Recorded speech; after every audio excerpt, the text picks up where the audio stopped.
እንደኔ ሆኖ እኔ አሁን በየኮሜንቱ አታገኙኝም እኮ ነገር ይበር በየኮሜንቱ እየሄድኩኝ አልጽፍም በጭራሽ። ሼር ካረጉልኝ አያለሁ አልፈዋለሁ። መልስለት ነገር ከፈለኩኝ ደግሞ የዛን ጊዜ ጽፌ አስቀምጠዋለሁ። በምገባበት ሰዓት መልስበታለሁ። እና ከነሱ ጋር ገብታችሁ አትመላለሱ ፕሊስ እሺ። እና አዳዲስ ፋሚሊ እያየሁ ነው። ስታር የሚል እንትን የሚባል ይሄ እንትን እስና ኢሞጂ አድርጎ ስታር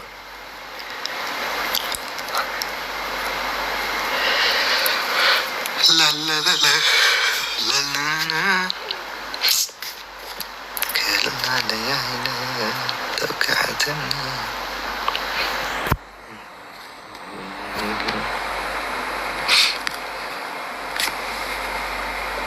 ከዛ ደግሞ ሀበሻ የሰው ህይወት ላይ መቆማቁመት እኔ አሁን እገባለሁ። እኔ ካልገባም አንተ እኔ የሚገርመኝ ነገር እኮ እና አሁን የሰው ህይወት ላይ አልገባም መጨረሻ።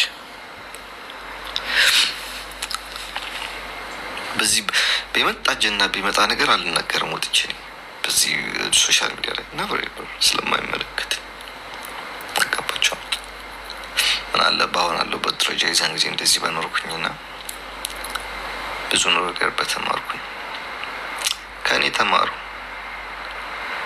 ጥሩ ምትምን የኔን አይነት እድል እንዳይሰጣችሁ እመኛለሁ። ጸሎቴ ነው። ምን እንደምርቃትም ነው። ገባችሁ? ከእንደዚህ አይነት ፈተና የወጣችሁ ፈጣሪ ሁሉ ጊዜ ለበጎ ነው። ፈጣሪ ያደርገውን ነገር አይሳሳትም። ግን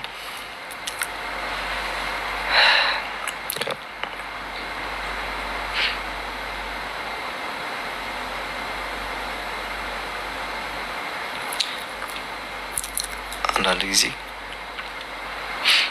የኔን ፈተና አረኑ ኦኬ ላይክ በትንሽ አመት ጥሩ ደረጃ ላይ የደረስኩ ሰው ነኝ። በትንሽ አመት መጥፎ ደረጃ ላይ የሚያደረስኩ ሰው ነኝ። በትንሽ አመታት ብዙ ነገር ያስተዋልኩ ሰው ነኝ። በትንሽ አመታት ብዙ ነገር የተገናዘብኩ ሰው ነኝ። በትንሽ አመታት ሰውን የመዘንኩበት ሰው ነኝ። ገባችኋ? በተለይ እቺ 6-5 አመቴ በጣም ህይወቴ ላይ በቃ ፍቄ ማላወጣው መጥፎ የሚሆን ጥሩ ነገር አለ ተቀርጾ ለዘላለም ይቀጥላል። ከጸጸት ያውጣችሁ ፈጣሪ። ላይክ ባላልኩትኝ እንዳትሉ ያውጣችሁ። ሰው ሁሉ ወዶ አይደለም ለሚወደውና የማይወደው ነገር ላይ የሚገባው። አንዳንድ ጊዜ ለአንድ ቀን ላለመቋቋም ብላችሁ የህይወታችሁን ሙሉ ጸጸት እንዳትይዙ። አይ ነው የምንላችሁ። ብትጠሉኝም እግዚአብሔርን እኔ እንደዚህ አይነት ሰው ነኝ ልላሉ አልፈልግም። ግን እኔ በራሴ በማውቀው ማለት ነው እግዚአብሔር መጥፎ ሰው አይደለም። እናቴ ትሙት እኔ ኪሴ ላይ 100 ብር ብቻ ኖራ 5 ብር ጨምሬ 105 ብር ነው የሚጎዳኝ። ሰው ይበድለኛል አልልም። ጓደኛ ዛሬ ጓደኛ ነው፣ የሚቀጥለው አመትን ጓደኛ ሆኖ ይቀጥላል ባይ ነኝ። ፈጣሪ አለ ባይ ነኝ ሁሉ ጊዜ። በቃ የመጣ ቢመጣ እሱ ቋቋመዋለሁ ባይ ነኝ። ምንም አይመስለኝም የተፈጠረ ነገር ቢፈጠር በቃ። እና ጊዜ እየቀጠለ ሲሄድ ግን እየተደጋገመ ሲሄድ በጣም ከባድ ነው። አልማርም ደግሞ ከስተቴ ችግሩ እሱ በቃ አልማርም። እግዚአብሔርን ትላንትና ፎክሮ መጥቶ እግሬን ወይም እጄን ወጉተኝ የሄደ ሰውዬ ነገ ይቅርታ ብሎ ቢመጣ እግዚአብሔርን ኧረ ችግር የለው ምናምን የማልፍ ሰው ነኝ። እኔ በህይወቴ ከማውቀው ለሰው መጥፎ ነገር አስቤ አላውቅም በጭራሽ። እያወቅኩኝ ማለት ግን አይ ቲንክ ስንወለድ መሰለኝ ፈጣሪ የሚጽፍልን ላይክ በዚህ መንገድ ታልፉታላችሁ እናንተ ምናምን ብሎ ፈጣሪ ይጽፈዋል መሰለኝ ገና ስንወለድ እዚህ ምድር ላይ ሳንረግጣት ማለት ነው። እና ከፈጣሪ ፍቃድ ደግሞ ማንም የሚያመልጥ ሰው የለም። በቃ ገና ስትወለድ እጅ ቆራጣውን ትወለዳለህ ካለ ትወለዳለህ። ገና ስትወለድ በዚህ መንገድ ታልፋለህ፣ ይህን ሁሉ ይገጥመሃል ካለ ታልፋለህ። በቃ ሁሉም በሱ ጽሁፍ ነው።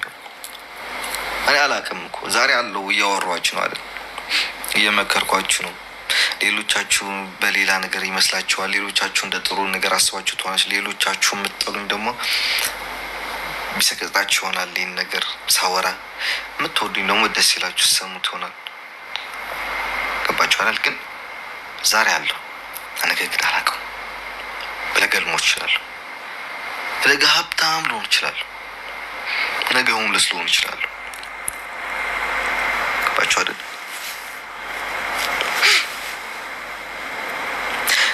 እና ፈጣሪ በሚያደርገው ነገር አይሳሳትም። ድንግል ማርያም የድንግል ማርያም ልጅ የምጽፈው የሚያደርገው የሚፈጥረው ነገር አይሳሳትም። ሁል ጊዜ ትክክል ነው። ደስታ ሙስሊሞች ከሆናችሁም ደግሞ በእምነታችሁም እንደዛ ማለት ነው። ገባችሁ አይደል? እና አትፍረዱ፣ ይፈረድብሃል ይላል ፈጣሪ። ብትፈርዱም አያገባኝም። እንደ ምክር ነው የምከርኳችሁ። 10 ጊዜ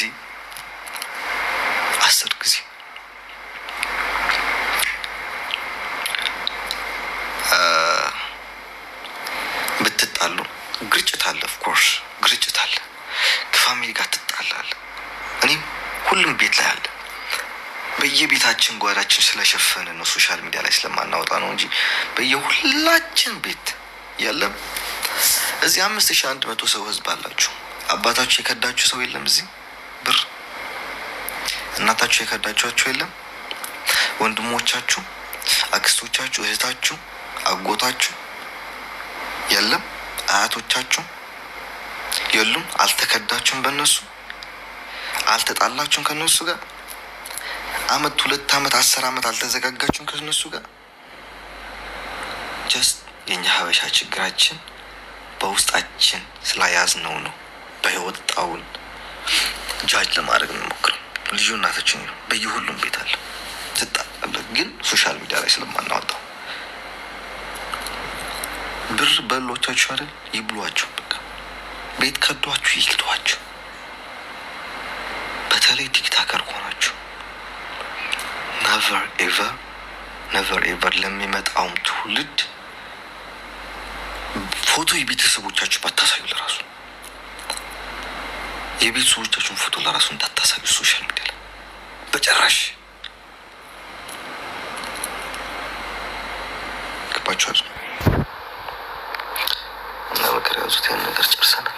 ከኮሜንት ጋር እናወራለን።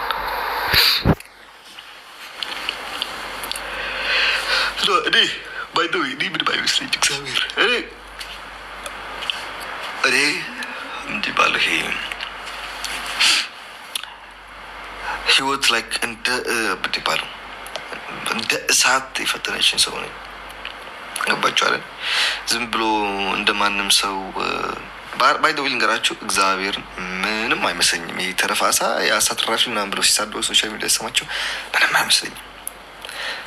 ምክንያቱም አላማ አለኝ። በዛም ቢሆን መጥቼ አላማዬን እያሳካው ነው። መንገድ ላይ ቢሆንም ግን እየቀረብኩኝ ነው። ታስእት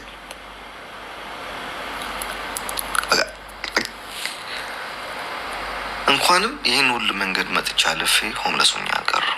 እንኳንም ወረቀት የሌለኝ ሆኜ አልቀረሁ። እንኳንም ደጅ ቤት ያልተሰጠኝ በየካምፕ ምዞር ሰው አልሆንኩኝ።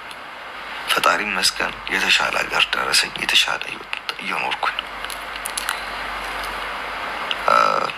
እና ከኔ ጋር ደግሞ ጸብ የያዛችሁ ሰዎች አብዛኞቻችሁ አልፈርድም፣ ከእናንተ ጋር እግዚአብሔርን አልፈርድም። ምክንያቱም 40 ዓመታችሁ 45 ዓመት 50 ዓመት አድርጋችሁ እስካሁን አላገባችሁም፣ ትዳር አልያዛችሁም፣ አልወለዳችሁም፣ ቤተሰብ አልመሰረታችሁም። ይህም የእናንተ ችግር ሳይሆን የፋሚሊ ችግር ነው። ይገባኛል። አልይዘላችሁም እናንተ። ምክንያቱም ወንድሞቻችሁን ልታስተምሩ፣ እናቶቻችሁን ልታስተምሩ፣ ቤት ልትሰሩ፣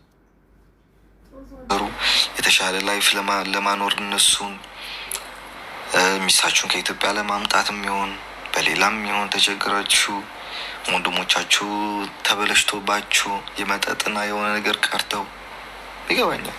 አብዛኛው እንደዛ ነው። ለዛ ነው አልፈርድባችሁ።